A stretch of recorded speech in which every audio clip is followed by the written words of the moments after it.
Welcome back, dear viewers. So today we are at episode 13 of my story. So hi, I'm a battered wife and this is my story.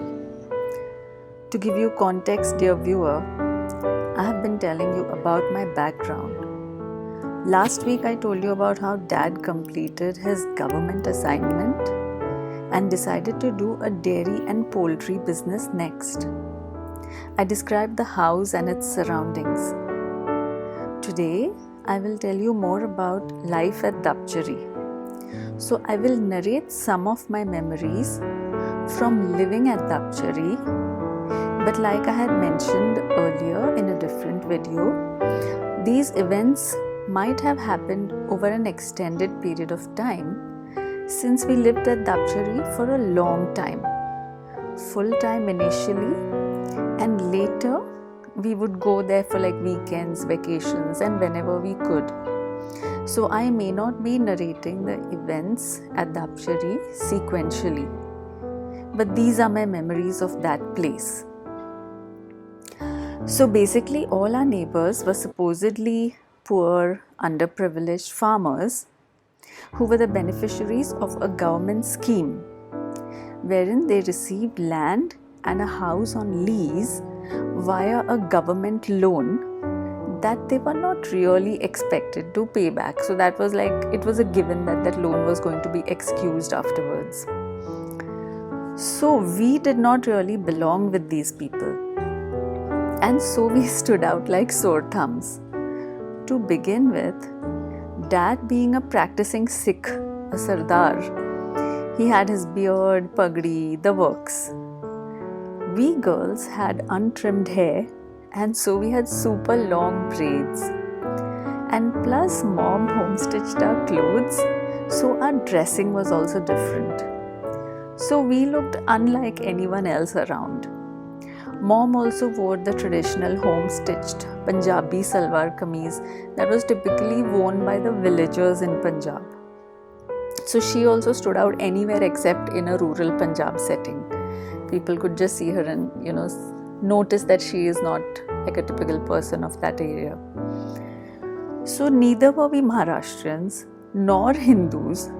So the neighbors around Dapchari did not consider us one of them. So it was not like growing up with kids of a similar socio-economic background. They looked at us as though we were entitled, privileged kids. Whereas, in fact, Mom brought us up super frugally.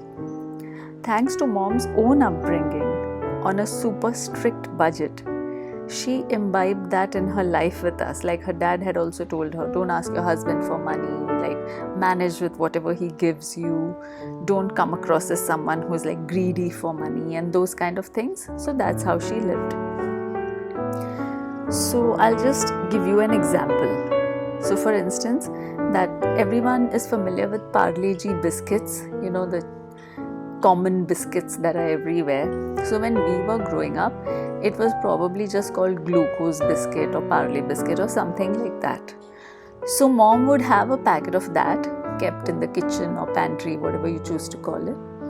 And that was given to us like a treat once in a while. So if you were given an evening snack of maybe ground nuts or something, and then there would be one Parleji biscuit with that. So that was our treat. And I was a kid who only loved sweet things. Like I could eat sweet things and I did not like savory. I did not like anything that was not sweet. So to me, eating anything else was like a punishment. So when we were given the evening snack or something, I would look at that biscuit as that final good thing I would get, and everything else I would eat like, okay, I have to eat this. And then when I came to that one biscuit, I would be so happy. That was the significance of even a simple single Parleji biscuit in our lives growing up. So the others were supposed to be poor, but just to give you context, to put it in perspective. For instance, at one point when we lived in Dapchari, sometimes Dad would be elsewhere overnight. He would go somewhere else overnight and it would be just Mom and us kids. So once in a while she would invite a neighbor kid just to spend the night like a girl, so somehow she would feel more secure and safer. I don't know how that helped. And also we would sleep sometimes in that open veranda, which looking back now it seems very unsafe, but all of us females would just lay out our mattresses and sleep in that open veranda that was in front of the house. So once mom had invited one neighboring girl who was a teenager. We were little, she was a teenager, and mom had invited her to just sleep with us, spend the night with us. And this girl came over, and then in the morning when we woke up, mom first found out that the entire packet of Parleji biscuits had gone missing, and then she found the cover thrown somewhere in the veranda. What a nightmare for my OCD mother. You know, she couldn't have a single thing thrown elsewhere, anything out of place. So mom was first of all horrified to find out that this girl had eaten up a week's supply of biscuits, and she had just walked away. She did not inform us she was going back to her house. So mom was wondering why this girl would wake up and not even tell us anything and just go away. And mom would soon find out why the girl did that. Apparently she had peed on mom's pristine cotton stuffed mattress. Oh my God. Mom had brought us up in a way that we were potty trained and pee trained by the time we were 1 year old, which I also did with my kids later. So we had stopped, dirtying the mattress or whatever by the time we were 1 year old. And here was this full grown teenage girl, huge girl, and she had wet the mattress with her pee, then eaten up a week's supply of biscuits, and then just walked away. Mom was so horrified. Poor mom. So this is how I'm showing you the context of how we lived so frugally and our neighbors were so chill and laid back. Mom could not conceive of living in a sloppy manner. She'd had her super strict upbringing, and she was very disciplined and hardworking, very neat and clean to the extent of OCD. Like I said, she's what we would call a neat freak. So we and our place were nothing like our laid-back neighbors. Okay, so now coming to Dad. Dad had started his business after we moved to this unit. He had gotten into a partnership with a guy whom we knew only as Nair. They were into some construction business or something together. And that was different from the poultry and milk business that we were doing at Dapchari. So we had hens and roosters and lots of cows. And mom would wake up very early, 4 a.m. to start milking the cows. And there would be these Adivasis coming and looking for work, the local tribals of that area. And we used to hire some of them from time to time to work in the fields. There was one guy whom we only called Dada, I know him as Dada. Dada means brother in Marathi. So we had hired Dada as a full-time laborer, full-time employee who lived with us. And sometimes his wife would also join us. Sometimes his kids would also come over. So Dada was the guy who lived with us on the farm. And I remember that as little children, we were so tickled to find out that Dada's wife was a smoker. She would smoke bidis and Dada would not. So for us, we grew up in such a typical, what is a man's role, what is a woman's role. We found it so funny. We used to laugh about that. So on our farm, Dada and his family were given a patch of land to cultivate their own food. So Dada and his family would grow their rice on this patch of land. And I remember watching his daughter stomp the rice. There was a cow's feeding trough. It was all made of, I think, cement or stone, I'm not sure. So she would put all that rice husks into the feeding trough of the cow, and then she would stand in the feeding trough and stomp on those rice grains. And I would be so fascinated to watch what she was doing, but more fascinated to see that the rice was red. And I would keep telling mom, we would all cook in the same kitchen. Like I had mentioned, the unit had just a single room and a courtyard, a front courtyard. So we had added an extension, which was the kitchen, and Dada and his family also cooked in the same kitchen in one corner, and we cooked in the other corner of the kitchen, and we would all also eat in the same kitchen.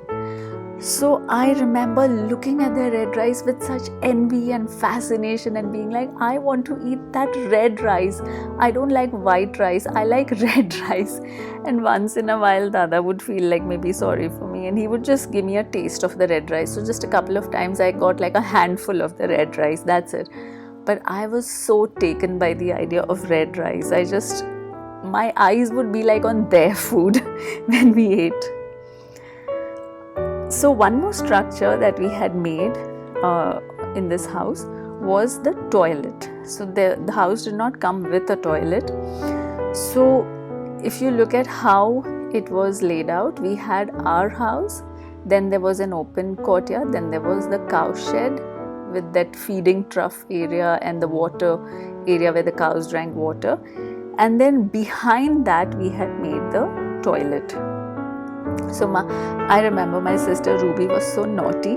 There were high windows, little like maybe 2 inch by 2 inch little window slits high up in the toilet for ventilation. So I remember when I would go to use the toilet, Ruby would just throw twigs in it and giggle. So we used to have fun times, Ruby and I, in that house. And I remember one time what we were doing was we were eating tamarind seeds. So we would eat the tamarind fruit itself, and then the dry hard seeds, we could just chew on them for hours. They are very tough, and then slowly they start kind of dissolving, and then you enjoy having the seed. So I remember one time Ruby got tired of chewing the tamarind seed, and I'm just thinking of what hygiene we followed, living on a farm. She got tired of chewing it and she just threw her tamarind seed into a drum. There was just a drum lying over there. And I told her, oh no, why did you throw it? I would have eaten it, okay? So it is her chewed seed which she could not chew any further. Like she couldn't even get to the white part. The brown outer part itself was so tough. And then I just reached my hand to pick up the seed because I wanted to have it. And I did not notice that from that few moments where she had thrown it, there were these deadly huge red ants that had already gotten to the seed. So in Marathi they are called dingla. So I put my hand around the seed, and then the dingla, that big red ant, gripped my finger from both sides with its tentacles or whatever they are called. And then I'm screaming in pain, and Ruby's trying to pull that ant away from me, and I think it broke, so the tentacles were still in my finger. So that was a funny / horrifying memory that I have from living over there.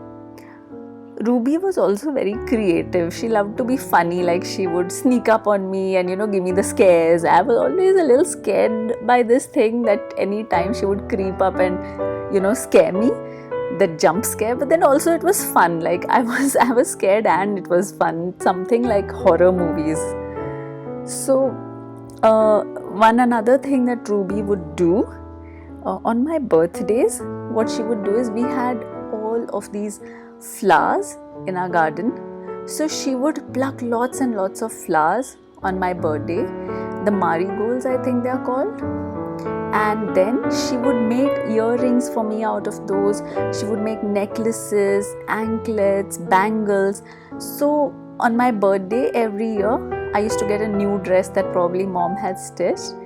And then she would decorate me for the evening party. So all the neighboring kids would be invited, and we would put up balloons. Sometimes those balloons had prints on them, which was a novelty for that place. Those people did not live like that, right? So they were very amazed they would be very awed by the birthday party that I would have. So I would be so happy to be decorated in flowers, fresh flowers from our garden from head to toe. And also the balloons. So I remember one birthday, one girl very timidly at the end of the party, she asked me, can I take one balloon? And I was like, yes, okay. And then she took it so happily. So that is something that Ruby used to do. She used to decorate me in a very creative way. One more thing I remember of how Ruby was creative. So we used to have this talcum powder. In those days, in the 70s, there was this big synthol talcum powder box that we used to get. It had holes on top and you could sprinkle the powder from there. And we didn't have a cream, we just had that powder. So after bath, we would just put some powder on our face, just because that's what you're supposed to do, I guess. So one day Ruby got an idea and she said, we'll put cream on our faces. How? So she put some water in the talcum powder and mixed it. And that's what we applied on our face as cream. So for a few days, that's what we did. After our bath, we would be oh, we are applying cream on our face. And we would mix water and talcum powder and apply that on our face. So those were fun times. We had some fun times over there on the Dapchari farm.